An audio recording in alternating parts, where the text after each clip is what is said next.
mus sujungti su bet kuriuo dalyku pasaulyje.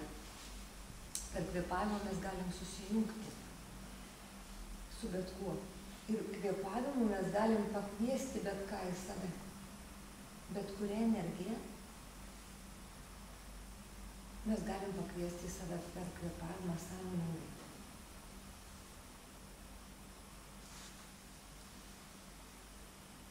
Ir mes galim tai naudoti save gydyti, save atstatyti, save tobulinti. Labai sąmoningai naudojant kvėpavimą.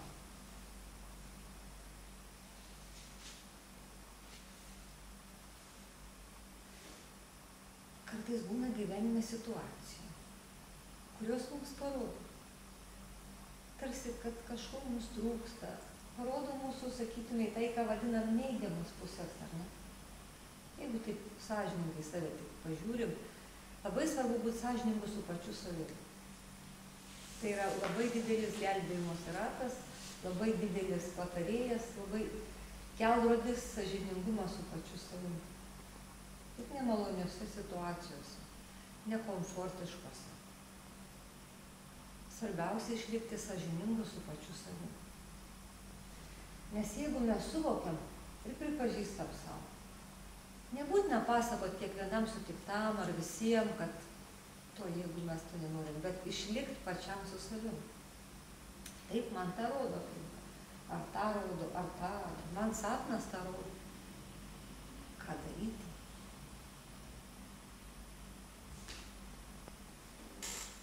Mes galim sąmoningo sujungto kvėpavimo pagalba pakviesti į save tą savybę, kurios mums trūksta. Ta energija, kurią mes norim save, kad ji pasipildytų pas mus. Kokia tai bebūtų. Jeigu mes pamatom veidrodžių iš išorės, iš pasaulio, iš draugų, iš bet ko, tame veidrodyje pamatom ir mes iškart galim naudoti sąmoningą kvėpavimą tam, kad pagydyti save, kad nuplaut save. Kas tai bebūtų. Ko pamatytume, mums trūksta, viską mes galim papildyti kaip tą taurę, kuri galbūt dėl kažkokių tai priežasčių mes ją ištuštinom, kažkokie mūsų vadinami neigiami poelgiai, bloga karma ar dar kažkas ištuštino tą taurę ir tenai nėra kažko. Jūs galite bet ką pakviesti sąmoningo sujungto kvėpavimo pagalba į save ir taip užpildyti save. Ar tai būtų bet kurios savybės, kurias jūs norit papildyti. Ar tai būtų harmonija, ar tai būtų kantrybė, ar tai būtų tyrumas, ar tai būtų dora, ar tai būtų kažkas. Jeigu sąžiningai suvokiam, kad galbūt aš to neturiu tiek, kiek norėčiau, ir gal man rodo, kad mes galim tiesiog darant įkvėpimą, dėmesys kvėpavimui ir aš sakau, aš įkvėpiu.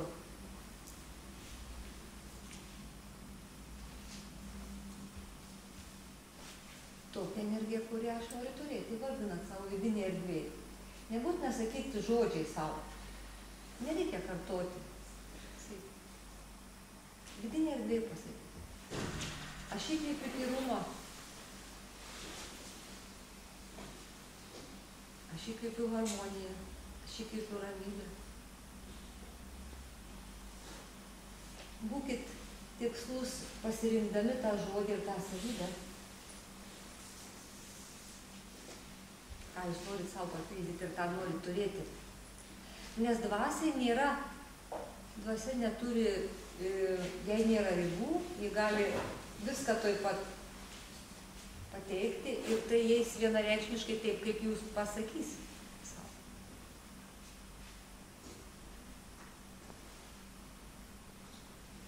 Nes kvėpavimas kaip energija ir mintis esanti kvėpavime, jūsų dėmesys, jis atneš tą energiją iš karto į jūs.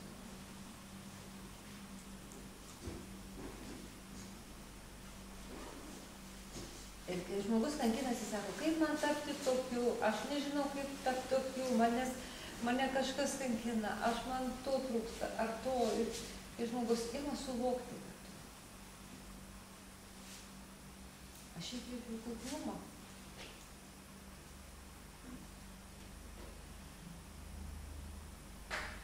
Ar ką jūs pageidaujate? Čia reikalinga keli dalykai, sąžiningumas su savim, nes tai, ką jūs imsit įkvėpti, tai pildysis. Ir jeigu jūs būsit nesąžiningi ir įkvėpsit ne tą, ko jūs, kas iš tiesų jums reikalinga, jūs galit atnešti tai, kas jums galbūt nereikalinga. Su kvėpavimu galima pakviesti save bet ką. Tai yra labai stiprus dalykas. Suvokti.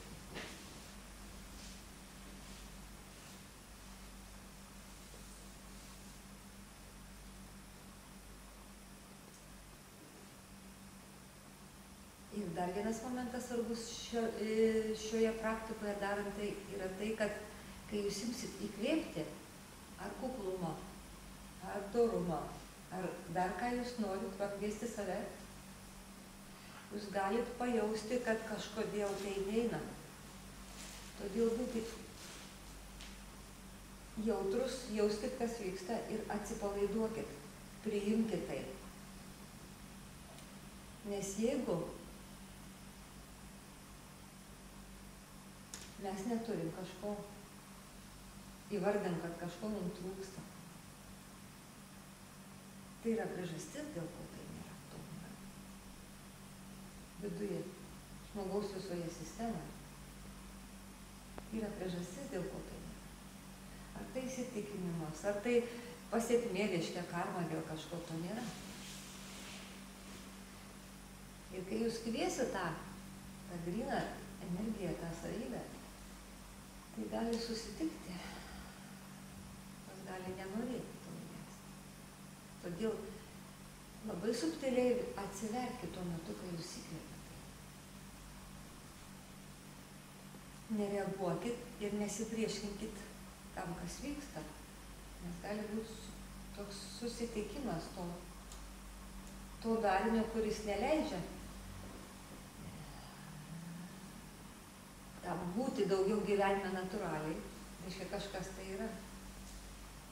Ir jeigu jūs kviesit sąmoningai, todėl atsipalaiduokit ir atsiverkit tam, kad tai galėtų įtekėti jūs.